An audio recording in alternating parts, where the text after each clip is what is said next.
Bharat finance कंपनीची रोख रक्कम बँकेत जमा करण्यासाठी घेऊन जाणाऱ्या कर्मचाऱ्याचा पाठलाग करून त्याच्याकडील 51,560 रोख रक्कम असलेली बॅग हिसकावून पळालेल्या टोळीचा स्थानिक गुन्हे शाखेने पर्दाफाश केला आहे। या प्रकरणी 5 आरोपींना अटक करण्यात आली असून रुपये 25,000 किमतीची एक मोटरसायकल जप्त करण्यात आली आहे।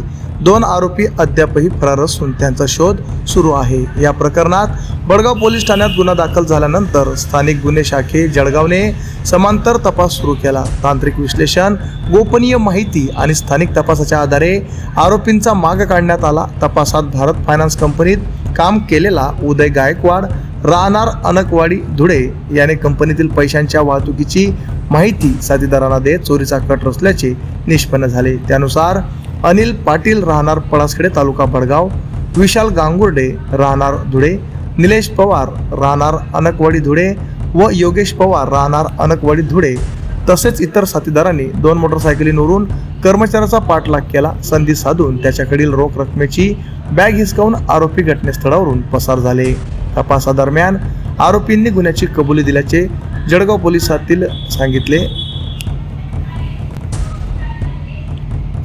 तपासादरम्यान आरोपींनी गुन्ह्याची कबुली दिल्याचे पोलिसांनी सांगितले। या कारवाईत उदय गायकवाड अनकवाडी, अनिल पाटील पळासखेडा, विशाल गांगुर्डे पूर्वीपाडा, निलेश पवार अनकवाडी व योगेश पवार अनकवाडी यांना अटक करण्यात आली आहे। तर सागर पाटील पळासखेडे तालुका भडगाव व हर्षल अहिरे येवला जिल्हा नाशिक हे फरार असून त्यांचा शोध सुरू आहे।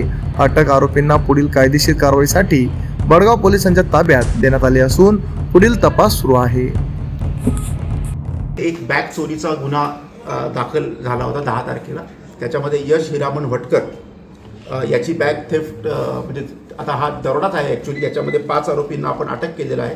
याच्यामध्ये एकूण 51,000च्या वर रक्कम चोरीस गेली होती, म्हणजे रॉबरी आता ती डेकॉइटी आहे। त्याच्यामध्ये आपण उदय छोटे गायकवाड, अनिल पाटील, विशाल गांगुर्डे, निलेश पवार आणि योगेश पवार याच्यापैकी 4 आरोपी जे हे धुळ्याचे राहणारे आहेत आणि एक जो आहे तो भडगावचा राहणार आहे। याच्यामध्ये देखील आपण संपूर्ण कॅश रिकवर केलेली आहे आणि मोटरसायकल जप्त केली आहे। आमच्या चॅनलला लाईक करा, सबस्क्राईब करा, बेल आयकॉनवर क्लिक करा आणि हो शेअर करायला विसरू नका।